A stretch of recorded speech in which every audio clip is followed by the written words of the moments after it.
하나님 은혜를 감사합니다. 귀한 어버이 주일을 맞이해서 저희가 함께 말씀을 통해서 또 우리 부모님을 향한 은혜와 또 사랑을 깨닫고 표현할 수 있는 귀한 주일을 허락해 주신 것 감사합니다.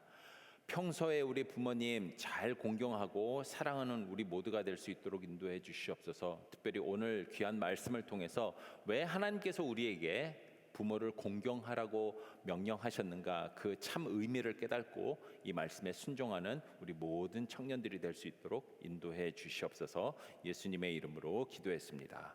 아멘. 여러분은 부모님과의 관계가 어떻습니까? 생각해 보세요. 부모님하고의 관계가 어떻습니까? 좋으세요? 좀 이르세요?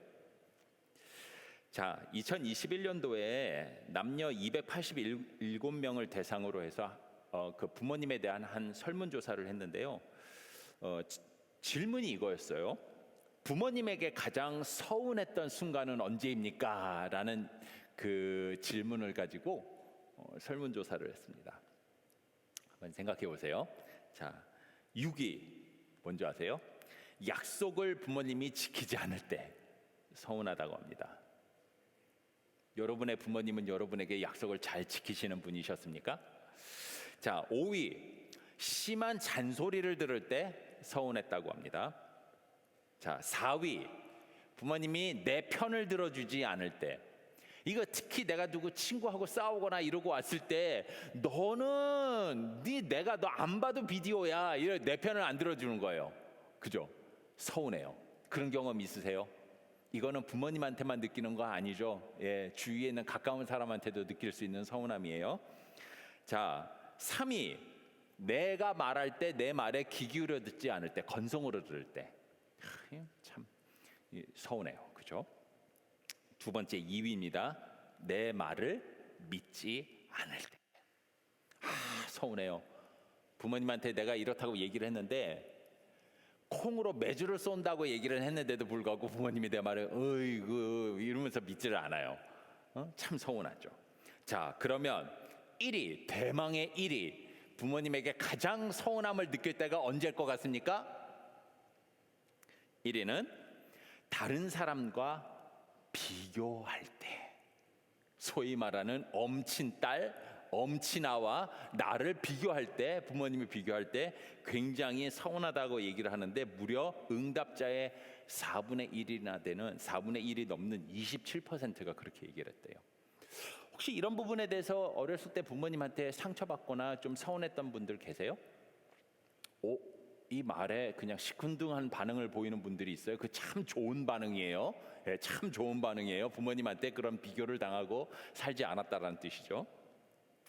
자, 그래서 한 가지 더 설문조사가 있습니다. 자, 그렇다면 왜 부모는 그렇게 자기 자식을 다른 사람들과 비교를 할까라는 질문을 가지고 또 했던 설문조사가 있었어요. 부모들에게 물어본 거죠. 왜 그렇게 당신 자식을 다른 사람들하고 비교를 하십니까? 라고 물어보는 거예요. 3가지 정도 나왔어요. 첫 번째, 그러니까 제일 이제 3위예요. 비교 효과를 기대하기 때문에 정신 차리라고 부모님들이 비교를 한대요. 근데 이건 잘못된 효과죠. 그죠? 이거 해서 좋은 효과가 나겠습니까? 비교를 했는데. 여러분 생각해 보세요. 그죠? 별로 효과가 없는 거예요. 근데 부모님들은 그런 이유 때문에 자기 자식을 다른 사람과 비교하는 것 같아요. 2위는 자식에 대한 높은 기대치 때문에. 내 아들, 내 딸에게 기대치가 높으니까는 그것 때문에 어쩔 수 없이 남들과 비교하는 모습들이 나온다라는 거예요. 1번이 뭔지 아세요? 잘 가르치려고. 잘 가르치려고 부모님들이 다른 사람들과 다른 자녀들과 비교를 한대요. 근데 이 설문조사의 그 결과를 가지고 설명을 하는데 보니까 이것도 잘못된 방식이라고 얘기를 하는 거예요. 그러면서 이제 그 밑에 이제 글이 올라왔는데 제가 읽어보니까 이렇다고 합니다.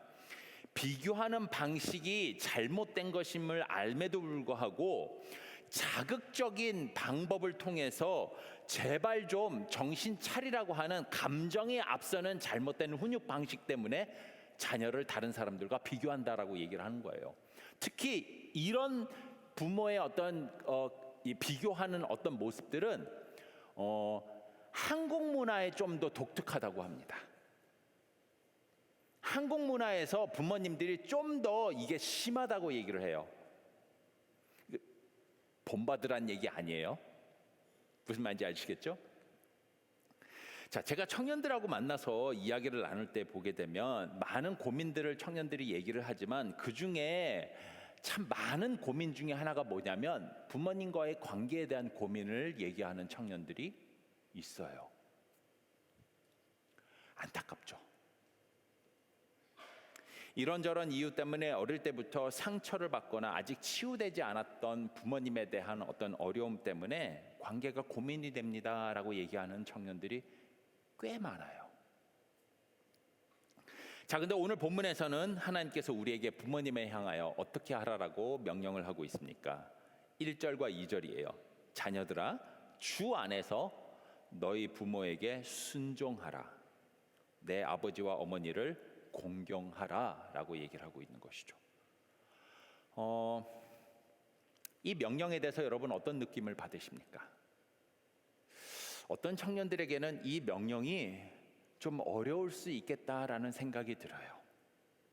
순종하기 힘든 참 어려운 명령이다라는 느낌을 받는 청년들도 있겠죠. 자, 오늘 어버이 주일을 맞이해서 자, 그렇다면 왜 하나님께서는 우리에게 이 명령을 하셨을까? 왜 부모님에게 순종을 하라라고 얘기를 하셨는가? 그 성경적 근본 이유를 저희가 함께 살펴보면서 우리가 다시 한번 부모님을 향한 우리의 마음과 자세를 좀 되잡았으면 좋겠다라는 그런 바람을 가져봅니다. 자, 오늘 우리가 읽은 이 에베소서는 바울이 로마에서 1차 감옥에 투옥되었을 때, 그러니까 감옥에 있을 때에 썼던 몇 가지 옥중서신, 감옥에서 썼던 그 편지들 중에 한 권이에요. 에베소서는. 근데 여기서 적었던 그 옥중서신 중에서 같은 시기에 같은 감옥에서 썼던 책이 바로 골로새서입니다. 그런데 이 골로새서에서도 오늘 명령과 비슷한 명령이 나옵니다. 골로새서 3장 20절입니다. 자녀들아, 모든 일에 부모에게 순종하라. 이는 주 안에서 기쁘게 하는 것이니라. 야, 여기는 좀 더 좀 자극적인 표현이 있어요. 모든 일에 부모님에게 순종하래요. 모든 일에. 아, 어려워요. 엄마는 몰라, 아빠는 몰라. 도대체 요즘은 세대가 다른데 그런 생각 들지 않아요? 그런데 모든 일에 부모님에게 순종을 하래요. 와. 자, 부모님에게 순종하는 것이 주 안에서 기쁜 것이다라고 얘기를 하고 있는데, 자, 그렇다면 이 주 안에서 부모님에게 순종하는 것이 기쁜 것이다라는 이 의미가 무슨 뜻일까? 부모님에게 순종하는 것이 주 안에서 기쁜 뜻이다라는 의미가 무엇이냐면, 정확하게 얘기를 하자면 공동번역에서 이렇게 얘기합니다. 이것이 주님을 기쁘게 해드리는 것이다라는 의미예요. This pleases the Lord. 그러니까 부모님에게 순종하는 것, 부모님에게 효도하는 것, 부모님의 말씀을 듣는 것이 주님을 기쁘게 하는 일이다라고 얘기를 하고 있어요. 이게 진짜 원래 뜻이에요.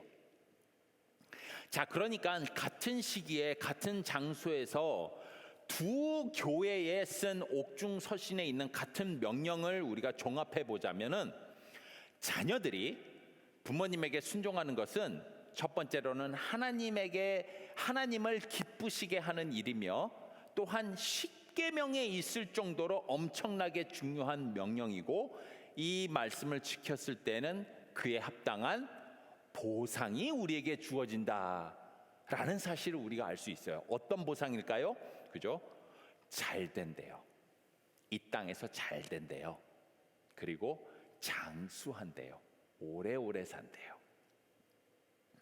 이런 이유 때문에 어떻게 보면은 가정 안에서도 여러 가지 관계가 있지 않겠습니까? 엄마 딸, 엄마 아들, 아빠 딸, 아빠 아들, 형제, 여러 가지 관계가 그 가족 안에도 있을 텐데, 그 모든 가족 안에 있는 관계들 중에서도 특히 가장 중요하고 가장 핵심이 되는 명령이 바로 부모님을 공경하라라는 부모님과의 관계다라고 우리가 얘기할 수가 있는 것이죠. 자, 그렇다면 먼저 이 계명이 왜 10계명에 있을 정도로 하나님은 중요하게 이 명령을 여기시는가? 부모님에게 순종하라라는 이 명령을 왜 그렇게 하나님은 중요하게 여기시면서 우리에게 이야기하고 계시는가에 대해서 함께 좀 생각을 먼저 해보도록 하죠. 여러분, 이스라엘 백성들이 애굽을 떠나서는 이제 가나안 땅으로 가는 그 중간에 시내산에 들려서는 그 시내산에서 10계명, 10가지 계명을 받게 됩니다. 자, 10계명은 이렇게 돌판을 2개를 이렇게 가지고 모세가 내려오죠. 뭐 영화 10개 보시면 이렇게 동그랗게, 그러니까 동그란 건 아니죠. 이렇게 생긴 이렇게 돌판을 2개를 딱 갖고 와서 모세가 40일 동안 시내산 꼭대기에서 혼자서 금식하면서 계명을 10가지 계명을 썼죠. 받았어요. 첫 번째 돌판에는 1절에서 4절까지 적혀 있습니다. 바로 우리와 하나님과의 관계에 대한 계명이 4가지가 적혀 있어요.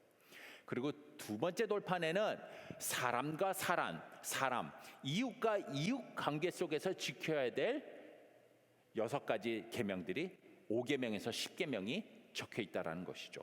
자, 그래서 이 인간관계 속에서 우리가 지켜야 될 6가지의 그 계명 중에 첫 번째 계명인 5번째 계명이 무엇이냐면 바로 출애굽기 20장 12절에서 이렇게 얘기를 하고 있습니다. 내 부모를 공경하라. 그리하면 내 하나님 여호와가 내게 준 땅에서 내 생명이 길리라.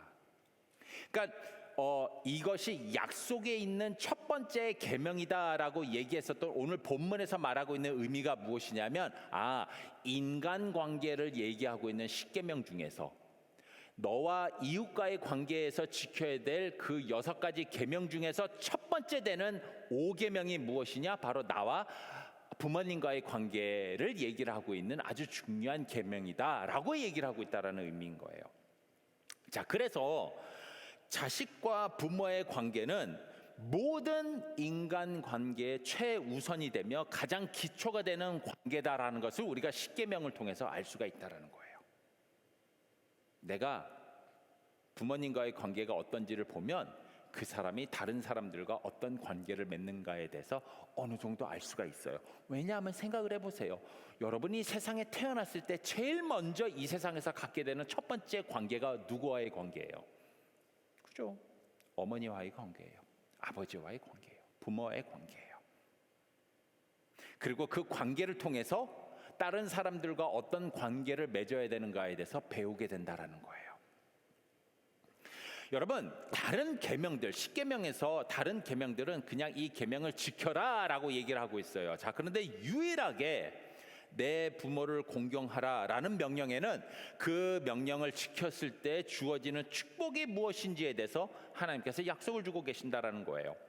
그만큼 하나님은 이 계명이 얼마나 중요한지를 우리에게 10계명을 통해서 이야기를 하고 계신 것이죠. 결론적으로 왜 하나님이 우리에게 부모를 공경하라는 명령을 중요하게 여기시는가? 바로 그 관계, 부모님과의 관계가 모든 인간 관계의 기초가 되고 처음이 되기 때문이다라는 거예요. 그래서 보면 부모님과의 관계가 조금 어렵거나 힘든 사람들이 다른 사람들과의 관계 속에서도 힘들어하는 경우가 좀 있어요. 무엇보다도 아버지, 어머니와의 관계가 좀 어려운 사람들이 하나님과의 관계에서도 어려워하는 분들이 있어요. 눈에 보이지 않는 하나님을 어떤 분으로 내가 여기느냐가 보통 부모님을 내가 어떤 분으로 모시는가가 리플렉트 되는 경우가 있다는 거예요. 아버지가 엄한 분이십니까? 아버지가 힘든 분이세요? 아버지가 막 질책하는 분이세요? 그러면 많은 경우에 하나님 아버지라고 우리가 얘기할 때 그 하나님에 대한 그 무의식 중에 갖고 있는 그 인상이 뭐냐면 하나님은 무서운 분, 하나님은 혼내는 분, 이렇게 생각하는 경우가 많다라는 거예요. 자녀가 부모를 공경하면 가정의 질서가 세워지죠. 나아가서는 이 사회의 가장 기초 단위가 되는 그 가정의 질서를 통해서 사회 질서도 세워진다라는 거예요. 그만큼 부모를 공경하며 부모님과의 관계가 중요하기 때문에 하나님께서는 10계명에서도 내 부모를 공경하라라고 얘기를 하면서 그거에 대한 보상까지 약속하고 계신다라는 것이죠. 자, 그렇다면 다른 관계 중에서 유독 부모와의 관계에 대한 명령을 십계명에도 넣고 심지어 보상까지 약속하신 더 중요한 의미가 무엇일까? 이건 단순히 윤리적인 도덕적인 이유 윤리적이고 도덕적인 이유 때문이만은 아니다라는 거예요. 그것 때문은 아니에요. 그거보다 좀 더 깊은 성경적 이유가 있다라는 거예요. 영적인 이유가 있다는 것이죠. 자, 바울이 지금 에베소서 6장에서 육신의 부모에게 순종하라라는 이야기를 하고 있는데, 바울이 지금 에베소서 5장과 6장에서 어떤 흐름 속에서 나중에 6장에서 부모님을 공경하라라는 말씀을 주셨는지 그 흐름을 우리가 함께 살펴보게 되면은 이게 영적인 더 큰 의미가 있다라는 것을 우리가 발견하고 있어요. 자, 바울은 지금 에베소서 5장과 6장에서 우리가 지금 어떤 시대에 살고 있는가에 대해서 먼저 얘기를 하고 있어요. 바울은 우리가 마지막 시대, 종말의 시대에 살고 있다라고 이야기를 하고 있습니다. 5장 15절과 17절이에요. 그런즉 너희가 어떻게 행할지를 자세히 주의하여 지혜 없는 자 같이 하지 말고 오직 지혜 있는 자 같이 하여 세월을 아끼라. 왜일까요? 우리가 지금 종말의 시대에 살고 있기 때문에 이 종말의 시대에는 세월을 아끼면서 세월을 귀하게 여겨야 될 필요가 있다라고 얘기를 합니다. 그러므로 어리석은 자가 되지 말고 오직 주의 뜻이 무엇인지를 이해하라 얘기하면서 너희가 지금 마지막 시대를 살고 있고 아주 중요한 시대에 살고 있기 때문에 이 시대를 허비하지 말고 이 시대에 하나님께서 우리에게 원하시는 것이 무엇인지 그 뜻을 더욱더 찾아가는 삶을 살아라라고 먼저 얘기를 하고 있어요. 그 다음에 마지막 시대에 지혜롭게 살기 위해서 그래서 성도에게 필요한 것이 무엇이냐면 바로 성령 충만이다라고 얘기를 하고 있습니다. 에베소서 5장 18절입니다. 술 취하지 말라 이는 방탕한 것이니 오직 성령으로 충만을 받으라. 마지막 시대에 하나님의 뜻에 합당한 삶을 살기 위해서는 성령 충만한 삶을 살아야지 지혜로운 삶을 살 것이며 세월을 아끼는 삶을 살 것이다 라고 얘기를 하고 있습니다. 성령 충만이에요. 그런데 여기서 보세요. 성령 충만을 그냥 받으라라고 얘기를 하지 않고 술 취하지 말라 이는 방탕한 것이니 성령의 충만을 받으라라고 하면서 술 취하는 것과 성령 충만한 것을 비교를 하고 있어요. 왜일까요? 성령 충만한 상태와 술에 취해 있는 상태가 겉으로 보는 현상은 되게 비슷하거든요. 술이 사람을 지배해요. 늘 즐거워요. 술 취한 사람들은 속에 있는 진심을 말해요. 어떻게 좀 익숙하세요? 술 취했을 그렇죠. 고개를 옆으로 이렇게 흔들어야지 그게 당연한 반응이죠. 그런데 그럼에도 불구하고 아는 분들 있겠죠? 술 취하면 술의 지배를 받아요. 늘 기분이 좋아요. 하하하 웃어요. 물론 술 취해서 우는 분들도 있다고 합니다. 근데 저는 잘 안 봐서 모르겠어요. 그 다음에 속에 있는 말을 진심을 얘기를 해요. 성령 충만하면은 비슷한 현상들이 나타난다라는 거예요. 성령의 지배를 받아요. 늘 즐거워요. 그리고 진리만을 얘기하게 돼요. 내 마음속에 있는 진리의 복음을 말할 수밖에 없게 돼요. 그래서 성령 충만을 받으라 술 취하지 말라라는 말을 비교하고 있다는 것이죠. 자, 이렇게 우리가 성령 충만하게 되면은 구체적으로 우리의 삶에 그 다음에 어떤 모습들이 나타나게 되는가를 계속해서 5장 후반부에 이렇게 설명을 하고 있어요. 그 다음에 5장 19절에서 21절에서 이렇게 얘기를 해요. 시와 찬송과 신령한 노래들로 서로 화답하며 너희의 마음으로 주께 노래하며 찬송하며 범사의 우리 주 예수 그리스도의 이름으로 항상 아버지 하나님께 감사하며 그리스도를 경외함으로 피차 복종하라. 이제 바울이 지금 얘기하고 있는 이 이야기의 전개가 이해가 되시죠? 너희는 마지막 시대, 종말의 시대를 살고 있다. 이때는 지혜가 필요하다. 하나님의 뜻에 합당한 삶을 살기 위한 지혜가 필요하다. 그래서 세월을 아껴라. 지혜를 얻기 위해서는 성령 충만하며 성령의 지배를 받아야 된다. 그리고 성령의 지배를 받는 삶을 살 때에는 시와 찬송과 신령한 노래로 화답을 하면서 그리스도에게 순종을 하면서 늘 즐거운 삶을 살고 뿐만 아니라 예수님 안에서 형제자매에게 서로 순종하는 모습들이 나타나게 될 것이다. 이런 모습들로 살아가는 것이 종말을 지혜롭게 살아가는 사람들의 모습이다 성령 충만한 삶의 모습이다. 이렇게 얘기를 하고 있습니다. 여기까지 바울이 마지막 시대에 살아가는 우리 모두에게 요구하는 사항이에요.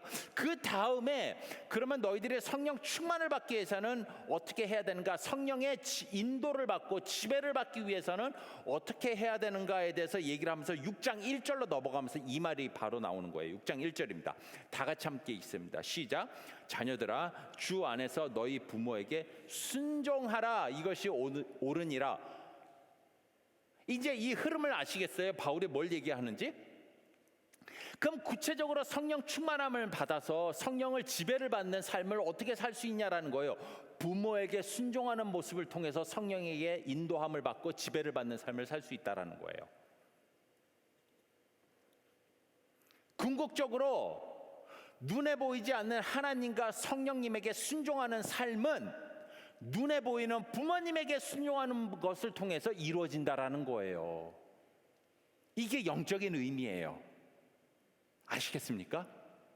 그러니까 지금 하나님께서 우리에게 부모에게 순종하라라는 그 명령을 아주 중요한 명령으로 여기시는 이유는 눈에 보이는 부모님의 말씀에 순종하는 훈련을 통해서 눈에 보이지 않는 하나님의 말씀에 순종하는 사람으로 거듭나게 되며 그걸 통해서 우리는 성령 충만하게 되고 이 마지막 시대를 지혜롭게 살아가는 사람으로 살아갈 수 있다. 그 얘기가 이렇게 영적으로 이제 흐름이 연결이 된다라는 거예요.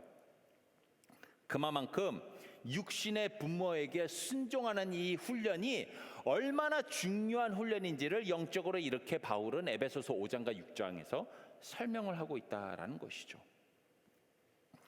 그래서 하나님은 당신의 자녀가, 저와 여러분이 가정 안에서, 패밀리 안에서 부모님에게 순종하는 훈련이 그만큼 영적으로 중요하다는 것을 깨닫고 그것을 통해서 하나님에게 궁극적으로 순종하는 사람으로까지 성장하기를 원하신다라는 것이죠. 그래서 자녀들아, 모든 일에 부모에게 순종하라. 이는 주님을 기쁘시게 하는 일이다라는 말을 아주 쉽게, 제가 다시 한번 쉽게 표현을 하자면은, 자녀들아, 부모님에게 순종하는 훈련을 통해서 곧 하나님에게 순종하는 성령 충만의 훈련을 해라. 이는 하나님께서 매우 기쁘시게 여기는 일이다 라고 얘기를 하고 있는 거예요. 그래서 이 명령에 순종하는 자녀에게 하나님께서는 다른 명령에게는 주시지 않았던 이 땅에서 잘되고 이 땅에서 장수하는 삶을 주겠다라고 약속하고 계시는 것이죠. 왜일까요? 부모님에게 순종하는 모습을 통해서 하나님에게 순종하는 사람은 이 땅에서 잘 될 수밖에 없어요. 왜냐? 하나님의 뜻에 합당한 삶을 살기 때문에. 그리고 그렇게 하나님의 뜻에 합당하게 사는 사람은 하나님께서 이 땅에서 더 오래 살도록 내버려 두시는 것이죠. 이 땅에서 더욱더 하나님이 원하시는 삶을 살아갈 수 있도록 도와주기 위해서, 하나님의 나라와 복음이 전파되는데 귀하게 쓰임받을 수 있도록. 당연히 이 땅에서 오래 살겠죠. 자, 그렇다면 구체적으로 하나님의 자녀들은 부모님에게 어떤 모습을 통해서 순종하며 공경할 수 있을까? 함께 좀 살펴볼까요? 첫 번째로, 하나님의 자녀는 부모님을 공경해야 됩니다. 공경. 자, 6장 2절입니다. 에베소서 6장 2절. 내 아버지와 어머니를 뭐 하라고 돼 있죠? 공경하라라고 돼 있어요. 자, 영어로 공경은 honor하라라는 뜻이에요. honor. 그 가치에 맞게 대접하라라는 뜻이에요. 부모님의 위치와 가치에 맞게 올려들어라라는 뜻이에요. 부모님의 권위와 부모님의 위치에 합당한 존경심을 표현해라라는 뜻이 되는 거예요. 그게 공경이에요. 자, 여러분은 여러분의 아버님과 어머님을 공경하십니까? 아버지를 아버지답게, 어머님을 어머님답게 그 위치에 합당한 분으로 여기시고 올려드리십니까? 한번 생각해 보세요. 너무 함부로 대하지는 않으십니까? 오늘날 우리 사회의 문제 중에 하나는 뭐냐면 부모의 권위와 지위가 현저하게 떨어졌다라는 거예요. 안타까운 일이죠. 여러분들도 다 나중에 부모 될 거예요. 그죠? 오늘날은 우리가 살아가고 있는 이 시대를 포스트 모던 시대라고 얘기를 해요. 각자가 옳다라고 생각하는 것이 곧 진리예요. 다른 사람들이 뭐라고 얘기하는 것이 진리가 아니라 내가 내 스스로 깨닫고 경험한 것을 내 스스로 진리라고 평가할 수 있는 시대가 바로 포스트 모던 시대예요. 자기 기준에 맞지 않는 것이라면 부모님이든 선생님이든 하나님의 말씀이시든 권위에 도전하고 반항하는 시대에 살고 있어요. 우리가 안타까운 시대죠. 자, 그러나 성경은 얘기합니다. 모든 권위는 하나님에게부터 나옵니다. 믿으십니까? 모든 권위는 하나님에게 있어요. 그리고 그 하나님께서 이 땅에 가정과 교회에 당신의 말씀이 선포될 수 있도록 또 다른 권위 있는 자와 포지션과 지위를 허락해 주셨어요. 가정에는 아버지, 어머니, 교회에는 목회자. 하나님께서 그 지위를 가정과 교회에 위임해 주셨어요. 그 권위를. 그래서 우리가 그 권위를 가정에서는 아버지와 어머니의 권위를 인정해주고 교회에서는 목회자의 권위를 인정해주는 것이 곧 그 두 사람에게 권위를 준 최종 하나님의 권위를 인정하는 것이고 하나님을 하나님 자리에 올려드리는 거다라는 사실이죠. 자, 성경에 보게 되면은 부모님을 공경하지 않았던 사람이 참 많이 나오는데 그 중에 대표적인 사람이 있습니다. 누굴까요? 탕자예요. 탕자. 자, 생각해 보세요. 탕자가 아버님이 살아있는데 나중에 아버지 죽었을 때 나한테 돌아올 재산을 저한테 지금 미리 상속해 주십시오. 유산을 주세요라고 얘기하죠. 그 말은 바꿔서 얘기하면 무슨 뜻인지 아세요? 아버지 빨리 죽었으면 좋겠습니다. 그 얘기예요.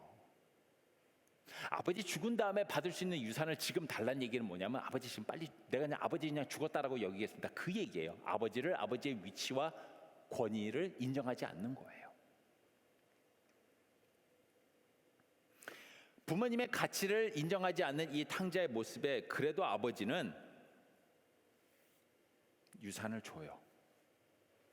아들은 아버지를 아버지답게 여기지 않았는데 아버지는 아들을 아들답게 여겨주고 아들의 부탁에 응답해줘요.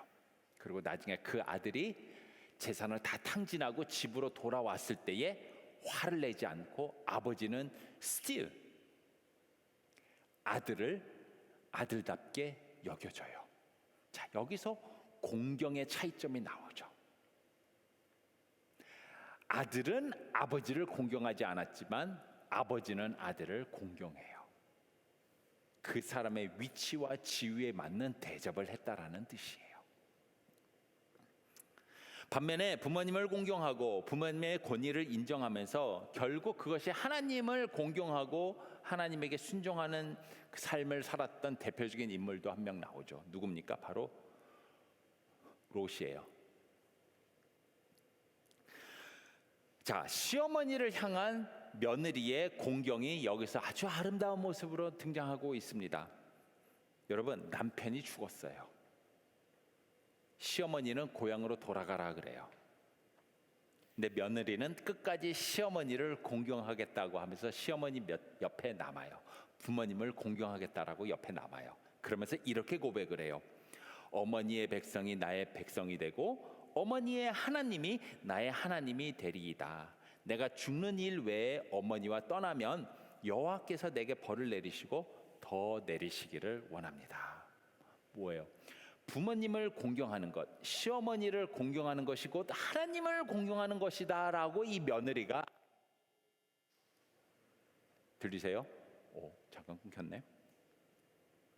지금 시어머니를 공경하는 것, 부모님을 공경하는 것과 하나님을 공경하는 것을 지금 연결시키고 있다라는 거예요. 자, 그 결과 어떻게 됐습니까? 베들레헴에서 보아스를 만나죠.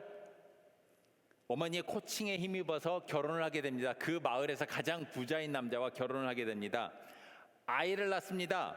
그 아이가 나중에 다윗의 가문에 들어갑니다. 그리고 이 이방 여인으로서 메시아이신 예수 그리스도의 족보에 올라가게 되고요.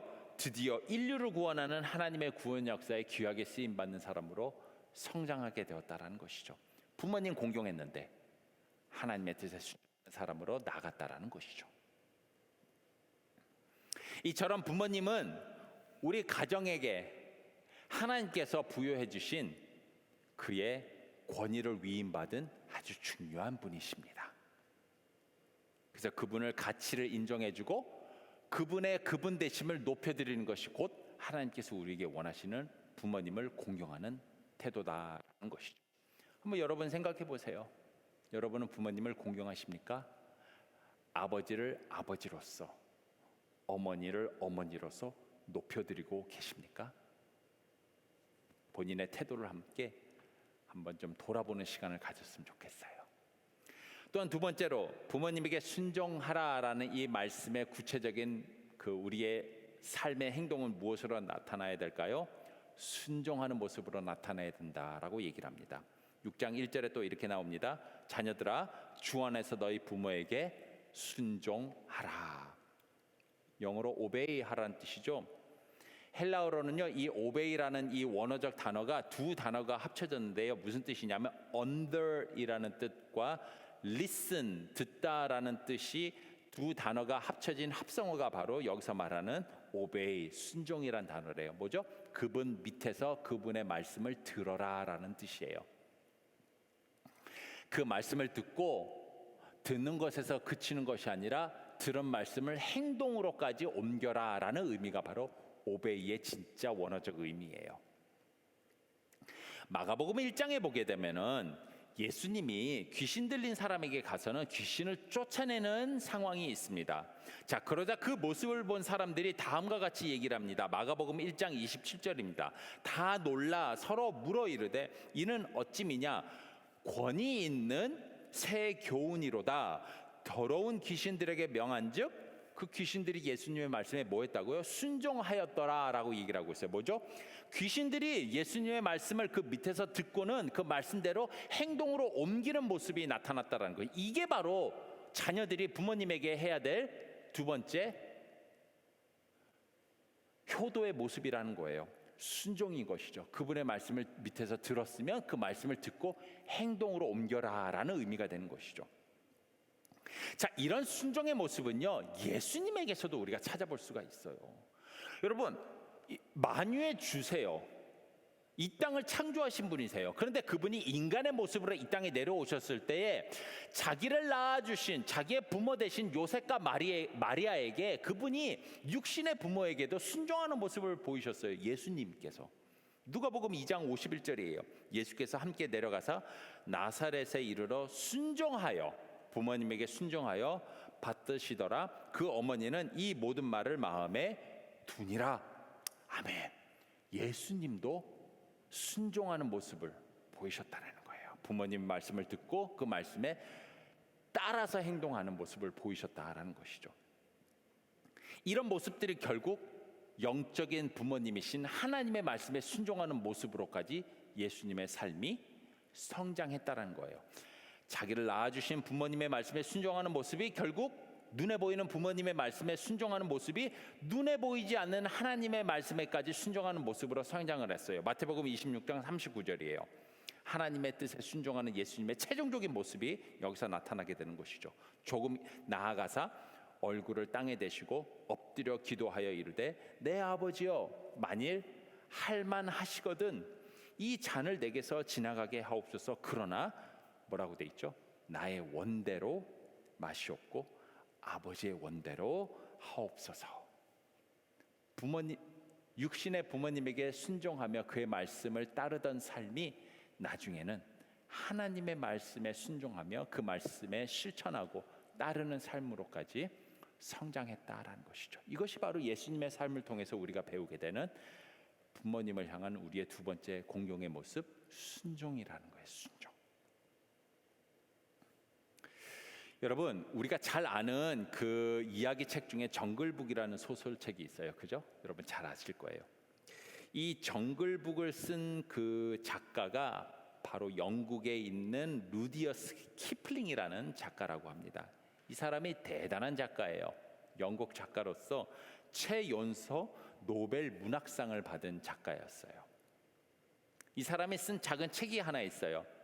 근데 그 책 제목이 하도 유명해서는 키플링의 명언과 같이 남았어요. 여러분 들어보신 분들도 있을 거예요. God could not be everywhere, and therefore he made mothers.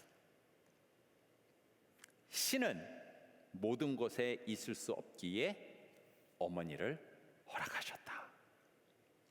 제가 이 얘기를 하니까 어떤 사람이 그러더라고요. 이거 진짜 비성경적인 얘기네요. 하나님은 어디나 계실 수 있는데 하나님이 계실 수 없는 곳이 있단 말씀이십니까? 그거 얘기하는 거 아니잖아요. 시적인 표현이잖아요. 하나님이 없을 수 있는 곳이 어디 있겠어요? 하나님은 어디나 다 계시죠. 시적인 표현이에요. 그만큼 하나님께서는 우리에게 엄마라는 존재, 아빠라는 존재, 부모님의 존재가 얼마나 중요한 존재로서 우리에게 주셨는가를 지금 시적으로 표현한 것이죠.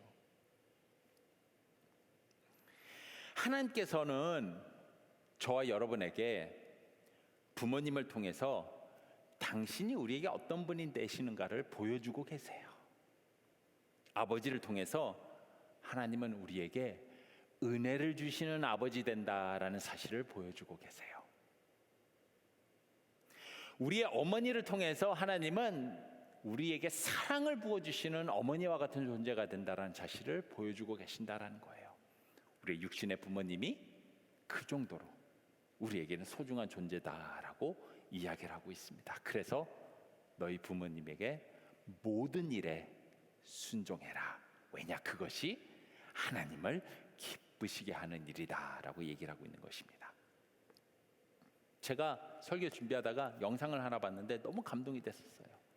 이 시간 우리 같이 한번 영상 하나 본 다음에 우리 같이 한번 찬양하면서 예배를 마쳤으면 좋겠습니다.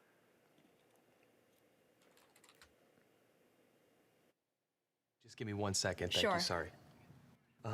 Hey. Hi. 2 minutes. Thank you. Hi. Good afternoon. Sorry about that. Oi.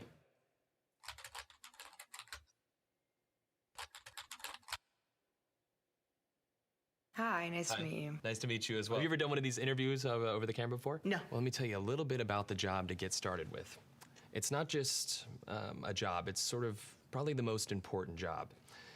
The title that we have going right now is Director of Operations, but it's really kind of so much more than that. Responsibilities and requirements are really quite extensive. First category for the requirements would be mobility. This job requires that you must be able to work standing up most or really all of the time, constantly on your feet, constantly bending over, constantly exerting yourself, a high level of stamina. Okay. That's a lot. For how many hours? 135 hours to unlimited hours a week. It's basically 24 hours a day, 7 days a week. I'm sure you'll have a chance from time to time to maybe just sit down here and there, yeah? You mean like a break? Yeah. No, there are no breaks available. Is that even legal? Oh, yeah, of course, yeah. Okay. Yeah. So like no lunch. You can have or- lunch, but only when the associate is done eating their lunch. I think that's a little intense. No. Not possible. That's crazy. Now, this position requires excellent negotiation and interpersonal skill. We're really looking for someone that might have a degree in medicine, in finance, and the culinary arts. You must be able to wear several hats. Associate needs constant attention. Sometimes they have to stay up with an associate throughout the night. Being able to work in a chaotic environment, if you had a life, we'd ask you to sort of give that life up. No vacations. In fact, Thanksgiving, Christmas, New Year's, and holidays, the workload is going to go up, and we demand that with a happy disposition. That's almost cruel. That's almost a very, very sick, twisted joke. Worried about when there's time to sleep or Oh, no time to sleep. Yeah, all encompassing almost. That's exactly right. 365 days a year? Yes. No, that's inhumane. That's very insane. The meaningful connections that you make and the feeling that you get from really helping your associate are immeasurable. Also, let's cover the salary. The position is going to pay absolutely nothing. excuse me? No. Nobody's doing that for free. Yeah, You pro crazy? bono, completely for free. No. What if I told you there's someone that actually currently holds this position right now? Billions of people, actually. Who? Moms.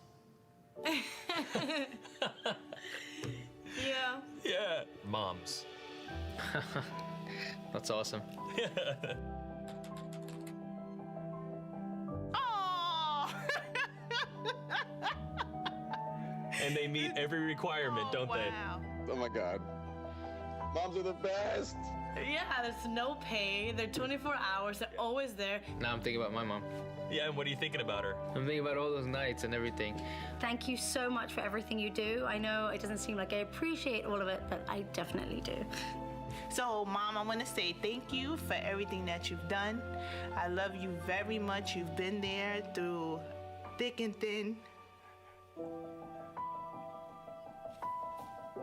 My mom is just awesome. She's awesome.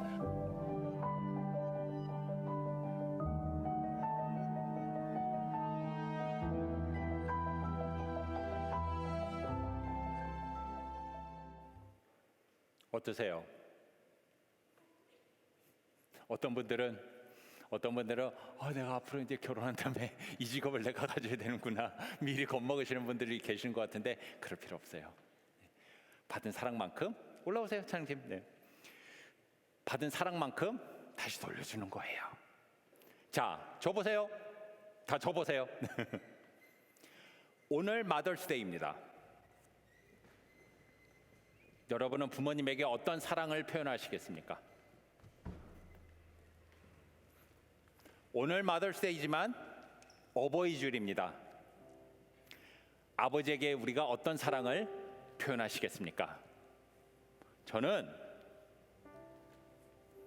부모님에게 오늘만큼은 감사합니다, 사랑합니다는 말을 진심으로 전할 수 있는 우리 청년들이 되었으면 좋겠습니다.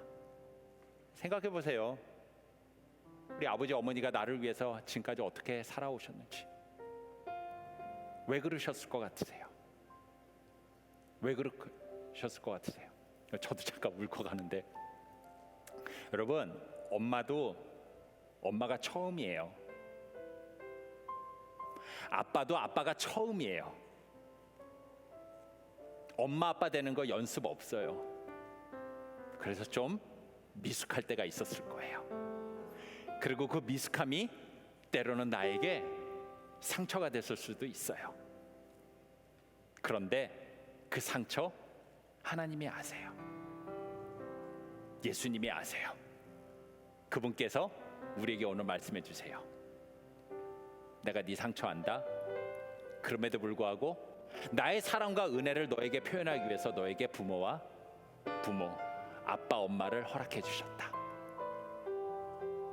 오늘만큼은 부모님에게 사랑한다, 감사하다는 표현을 마음껏 하는 청년들이 되었으면 참 좋겠습니다. 이 시간 우리 같이 함께 찬양할 텐데요. 어머니의 넓은 사랑이라는 찬양입니다. 찬송가 579장입니다. 우리 함께 찬양하면서 우리 엄마 아빠 생각하면서 함께 하나님께 찬양하는 시간 가졌으면 좋겠습니다.